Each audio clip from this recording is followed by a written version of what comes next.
With over 32 million sold over 8 generations, the Volkswagen Golf is more than an icon. And now, at long last, we can finally say hello to the Mk8 Golf, CKD here in Malaysia for the first time. So today we're going to take a look and drive the new Volkswagen Golf R-Line and the new Volkswagen Golf GTI. Say hello to Tip Out Volkswagen Golf.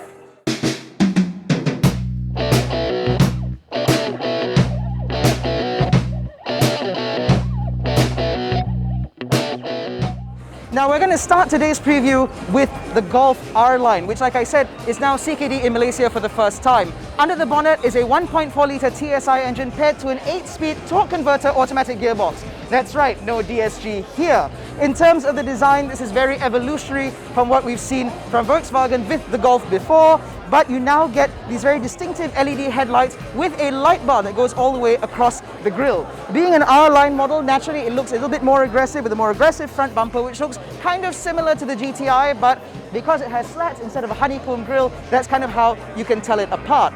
Down the side, you get a set of 17-inch alloy wheels, which again kind of set the car off, and at the rear, you now get the new IQ light system just to make the car look that much more distinctive at night. Like I said, with Volkswagen, it is evolution, not revolution, and this is very much a Golf no matter how you slice it. Of course, the aggression does get turned up to 11 with the Golf GTI, so let's go take a look at that. Now, like I said, the Golf GTI turns it up to 11, or 10 rather, because 11 is for the Golf R. In any case, because this is the performance model, naturally things are a little bit more aggressive. You got an even more aggressive front bumper with that honeycomb grille that I mentioned, but you still get the same light bar that goes all the way full width across the car. At the rear, you get LED IQ lights, you get bigger alloy wheels, now in a dual tone finish with a diamond cut face as well to make it look that much more distinctive. You also get a little spoiler, but for the most part, the Golf GTI is a performance car that aims to kind of sit under the radar a little, so it's not meant to be too flashy, although this red certainly makes it pop.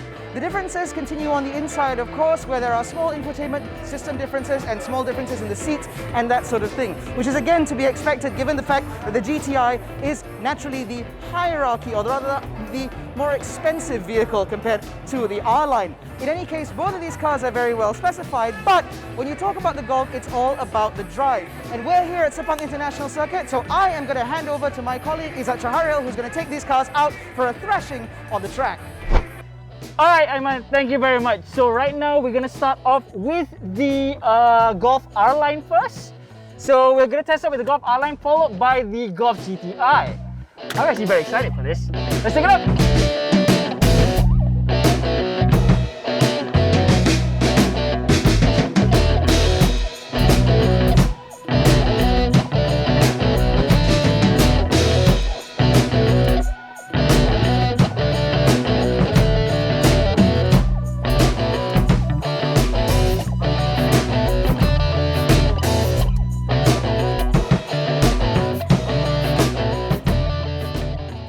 The 2022 Volkswagen Golf R-Line is open for booking from today, with prices estimated between 155,000 ringgit and 165,000 ringgit, which is about the same as the Mark 7.5 R-Line. So it seems CKD wasn't to lower prices but rather to improve specifications. The Golf GTI, however, has been priced at 212,000 ringgit, down from the near 240,000 ringgit price tag of the imported Mark 7.5. Both cars come with a 5-year unlimited mileage warranty and roadside assistance. Alright guys, so we're back from the track. I've gone on the track, Aiman has gone on the track, so we're gonna because we didn't really have time to speak to the camera because, you know, we're having a bit too much fun. So we're here to compile that, you know, feelings that we've got about these two cars right here for you guys. So Aiman, what do you think? Well, for starters, the Golf has always been a particularly fun car to drive. It doesn't matter if it's the TSI or the GTI or indeed the range-topping R-Line. Yes, it's always had a certain dynamism to it, and that's certainly been enhanced with the new Mk8 Golf.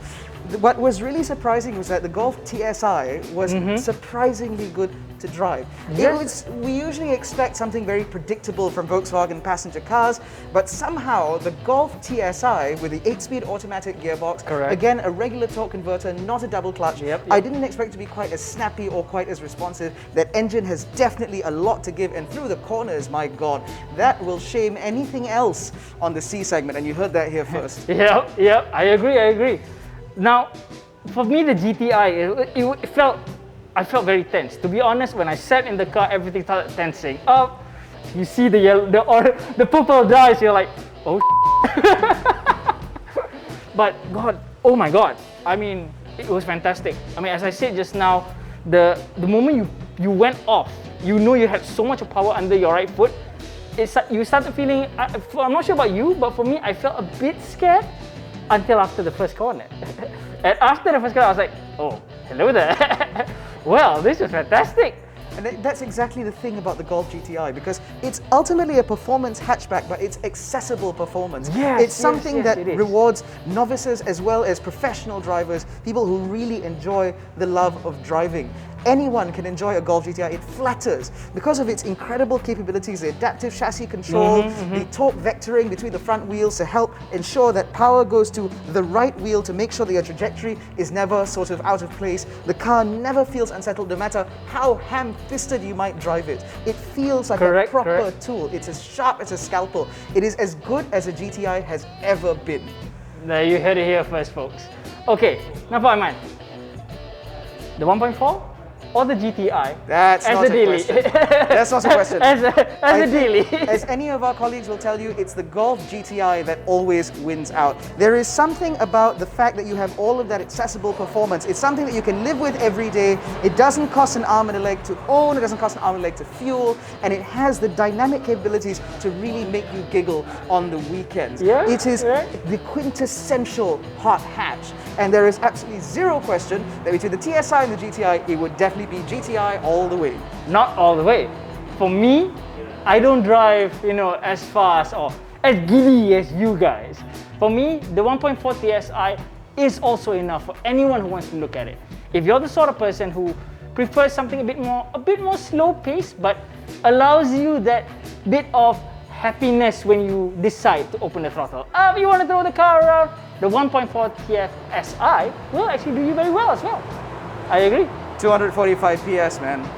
Can't say no to that. In any case, that's been our very quick preview of the new Mk8 Golf R-Line and Mk8 Golf GTI. If you enjoyed this video, give it a thumbs up, subscribe to the channel, hit the little bell icon so you're notified every time we make a new upload. Don't forget to follow us on Facebook, Twitter and Instagram. All the links are in the description below. My name is Aiman Abdullah. And my name is Shariel. And this was yet another Malaysian Motoring review. Stay safe, everyone. Take care.